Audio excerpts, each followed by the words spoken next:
At 2 a.m. on a hot July night in 1973, Oklahoma State Penitentiary stopped being a prison and became a war zone. Guards were forced to retreat, cell houses were overtaken, and within hours, the facility at McAlester was no longer under the control of the state. What followed would become one of the most destructive prison riots in American history, leaving an entire penitentiary burned and unusable. The Oklahoma State Penitentiary had been standing since 1908. By the early 1970s, it was old, overcrowded, and increasingly unstable. Built for a much smaller inmate population, the prison was housing far more men than it was designed to hold. Cells intended for one inmate often held two. Plumbing was unreliable, ventilation was poor, and summer heat inside the stone and concrete buildings could become unbearable. Complaints about living conditions were common but rarely addressed in meaningful ways. Inside the walls, the inmate population was sharply divided along racial lines. Like many maximum security prisons during that era, Oklahoma State Penitentiary was governed as much by inmate power structures as by official rules. White supremacist groups, black inmate organizations, and other factions exerted control over different areas of the prison. These divisions were well known to staff, but understaffing and limited resources meant officials often relied on uneasy informal balances to keep order.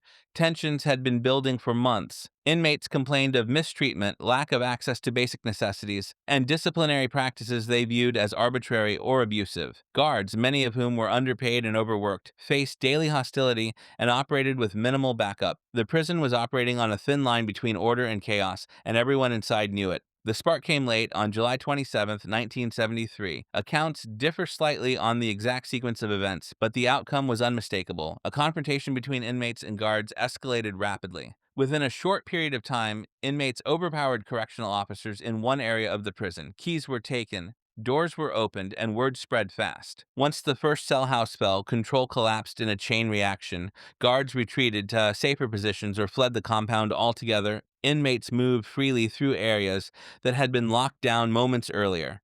The prison's internal communication system broke down, leaving administrators with limited real-time knowledge of what was happening inside. As inmates surged through the facility, long simmering grievances erupted into open violence. Rival factions that had coexisted under tense truces now acted openly. Fires were set almost immediately, both as acts of destruction and as tactical moves to force authorities to stay out. Smoke began pouring from windows visible to residents outside the prison walls. By sunrise, the state had effectively lost control of the penitentiary. Law enforcement agencies and state officials gathered outside, but entering the prison was deemed too dangerous. Armed inmates controlled large portions of the facility. Hostages were taken. Explosions echoed from inside as fires spread from cell house to cell house. What had started as a single incident was now a full-scale riot. Oklahoma State Penitentiary was no longer functioning as a prison. It was an uncontrolled, burning complex with hundreds of inmates inside and no clear way to reestablish order without risking mass casualties. This was only the beginning. By the morning of July 28th, 1973, the Oklahoma State Penitentiary was burning from the inside out.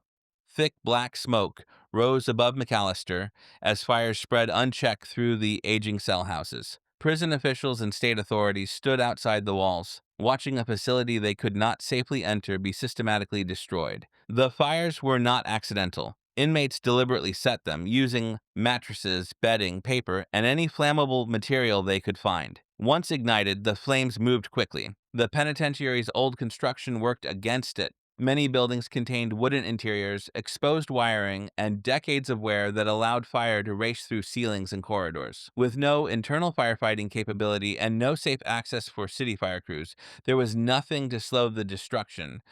Fire departments were called, but they could only stage outside the perimeter. Inmates controlled the interior and were armed with improvised weapons, stolen tools, and in some cases firearms taken from guard posts. Any attempt to send firefighters inside would have placed them directly in harm's way. As a result, authorities made the decision to let the buildings burn rather than risk more lives. Inside the prison, conditions rapidly deteriorated. Heat and smoke filled cell blocks, forcing inmates to move through the complex as fires consumed one area after another. Long-standing rivalries intensified the chaos. Violence broke out between inmate groups as control over territory, hostages, and resources shifted by the hour. The riot was no longer driven by a single grievance. It had become a struggle for dominance inside a collapsing environment. Hostages were a central factor in every decision made by the state. Several correctional officers were held by inmates, moved from location to location as leverage. Inmates made threats to kill hostages if authorities attempted to retake the prison by force. These threats were taken seriously. Officials outside the walls understood that a direct assault could lead to immediate executions. As the hours passed, explosions were heard from within the compound. Some were caused by propane tanks, electrical systems, or other infrastructure failing under extreme heat. Each blast added to the sense that the situation was spiraling beyond control. The prison, once a secure institution, now resembled a battlefield. By the end of the first day, entire sections of the penitentiary were destroyed. Cell houses collapsed inward as roofs gave way.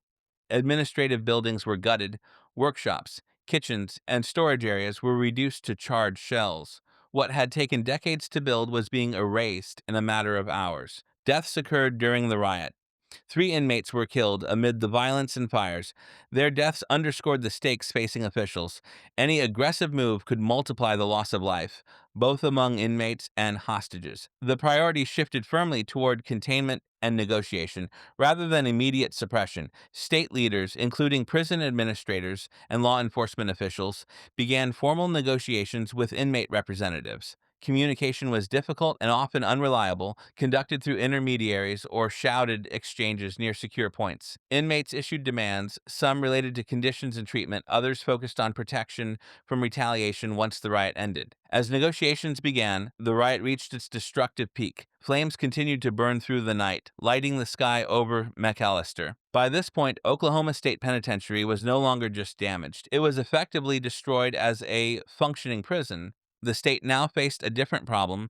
Ending the riot was no longer only about restoring order, it was about figuring out how to bring it to a close without further bloodshed, and what to do with hundreds of inmates once the fires finally burned themselves out. By July 29th, 1973, the fires inside Oklahoma State Penitentiary began to die down, not because order had been restored, but because there was little left to burn. After nearly 3 days of chaos, negotiations slowly took hold. State officials, prison administrators, and law enforcement leaders focused on one priority above all others: bringing the riot to an end without triggering further deaths.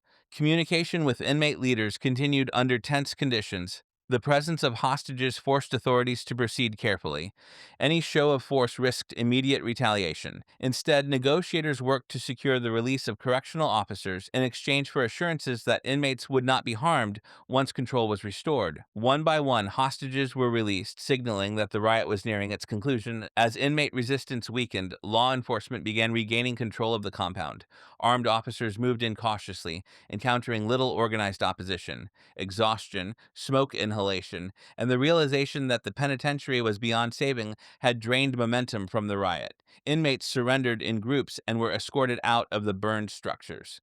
When the final inmates were removed, the scale of destruction became fully visible. Nearly the entire facility had been gutted. Cell houses lay in ruins. Administrative offices were destroyed. Support buildings essential to prison operations no longer existed. The damage was estimated between $20 and $30 million at the time, a staggering figure that would exceed $200 million in today's money. Oklahoma State Penitentiary was effectively unusable.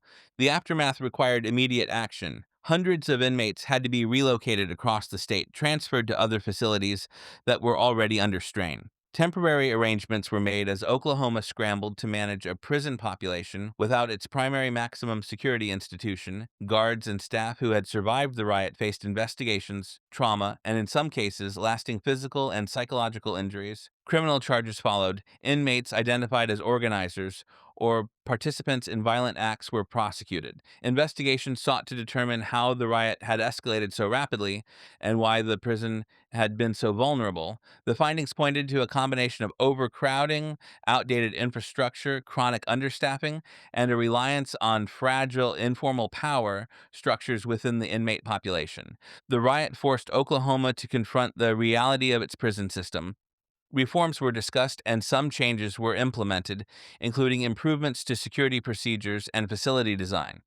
The destruction of the penitentiary accelerated conversations about modernizing corrections and reducing reliance on aging institutions that were no longer fit for their purpose. Despite its scale, the riot faded from national memory. Overshadowed by later prison uprisings, the Oklahoma State Penitentiary riot remains one of the rare instances in American history where an entire prison was rendered unusable by inmate violence. It stands as a warning about what happens when neglect, overcrowding, and institutional decay collide. What remained after the smoke cleared was not just a burned prison, but a system permanently changed by the cost of ignoring the warning signs. Thank you for watching this story. If you enjoyed learning something new today, make sure to subscribe, like the video, and leave a comment telling us what you thought of this story.